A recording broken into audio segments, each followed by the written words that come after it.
vez mais, a Justiça tem sido obrigada a intervir para que cidadãos tenham acesso aos direitos básicos. Um desses direitos é o da saúde. E não são poucos os casos em que as pessoas procuram o Poder Judiciário para que as famílias recebam tratamento médico adequado. Há 4 dias, Igor Queiroz, de 21 anos, que luta contra um câncer de pulmão, está recebendo os devidos cuidados médicos. Ele está internado em uma UTI no Agarram, Hospital Regional da Asa Norte, em Brasília. Mas, para isso, a família precisou recorrer à justiça. A mãe do rapaz procurou a Defensoria Pública e conseguiu um mandado judicial determinando a internação na quarta-feira passada. Mas o mandado não foi cumprido pela Secretaria de Saúde. Diante da primeira negativa, a família de Igor voltou a procurar a justiça. Na sexta-feira, a Defensoria Pública entrou com uma ação judicial sob pena de multa por descumprimento.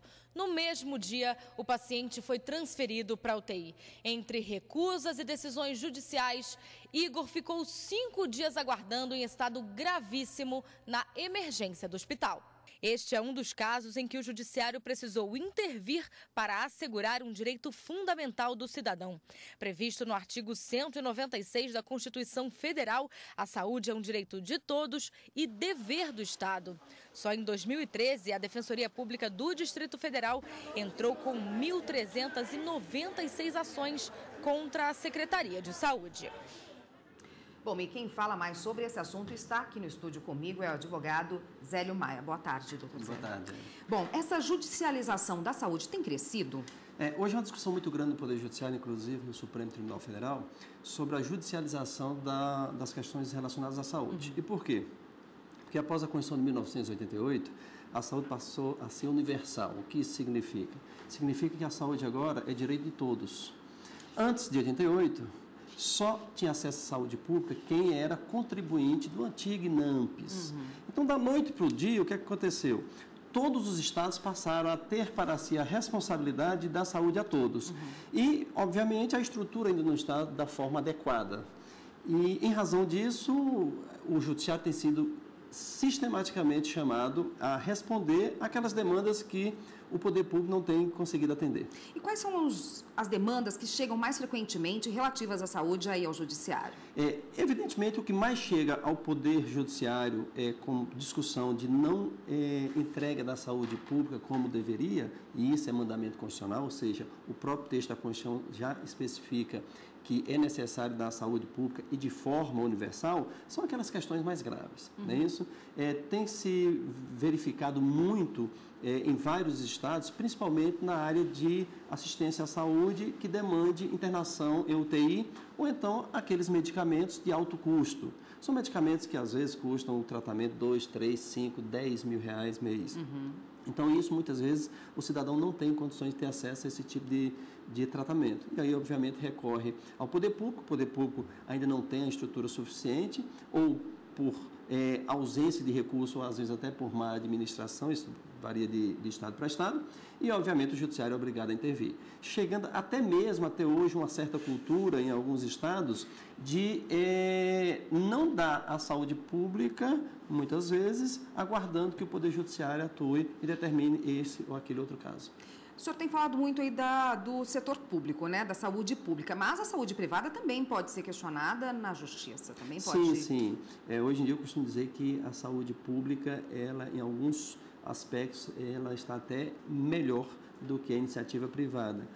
Mas também, se houver falta na iniciativa privada, a iniciativa privada não pode se recusar a conceder a saúde pública quando ela é acionada. Muitos argumentam no campo da iniciativa privada da saúde pública de que ele não pode, por exemplo, promover uma intervenção se ele corre o risco de não receber. Isso é outra questão. Ele está ali para atender, e até a questão ética. Se vai pagar ou não vai pagar, isso ele vai discutir na justiça com as devidas ações de cobranças, quando for o caso. Como fazer quando o acesso a algum serviço disponível aí de saúde não está disponível naquele momento e a pessoa precisa daquilo? Qual o caminho para ela buscar, então, a justiça, já que ela não consegue ter acesso direto ao sistema de saúde? Muitas vezes o poder público não consegue entregar aquele tratamento que é devido naquele momento. E, nesses casos, em situações extremas, pode até ser buscado o tratamento em outras unidades da federação que tenham aquele tratamento. Obviamente, a administração pública ela está obrigada a buscar esses outros caminhos e se encarregar administrativamente de, se for o caso, até fazer o tratamento em outra unidade da federação.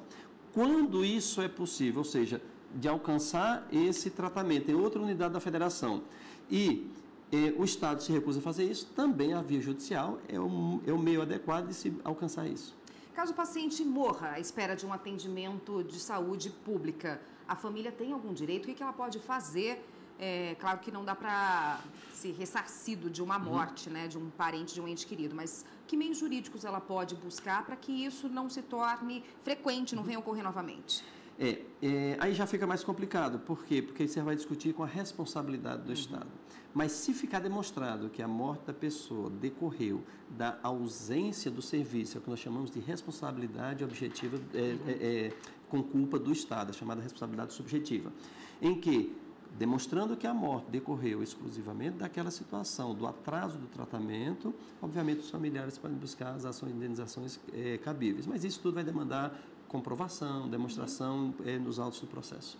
Recentemente, a Justiça tem decidido muito a favor das pessoas que precisam, que têm doenças que necessitam do uso do canabidiol, que não é permitida a venda no país, é proibida, uma substância que vem do princípio ativo da maconha, e a Justiça tem decidido a favor da importação desse produto para que as pessoas tenham uma vida melhor. Isso é uma tendência da Justiça?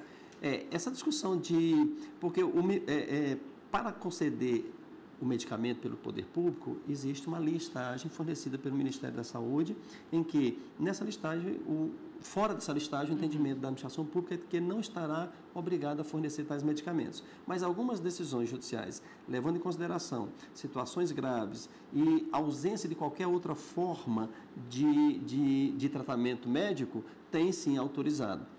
Isso não é pacífico na jurisprudência ainda, mas há algumas decisões judiciais nesse sentido. Creio que ainda são isoladas, mas normalmente quando essas decisões são dadas, ou seja, de entrega de medicamentos fora daquela listagem autorizada pelo Ministério da Saúde, normalmente são situações absolutamente graves, sérias, e aí o judiciário faz o balanço. Dignidade da pessoa humana, vida e uma listagem que não está aos seus olhos completa, então se prefere dar atenção à dignidade da pessoa humana e à vida. E quem faz essa avaliação no judiciário? O juiz decide através de um laudo, por meio de um laudo, ele pode consultar algum médico para saber se aquele tratamento, na verdade, é essencial para aquela pessoa, ou aquele medicamento, ou a UTI? Muito bem.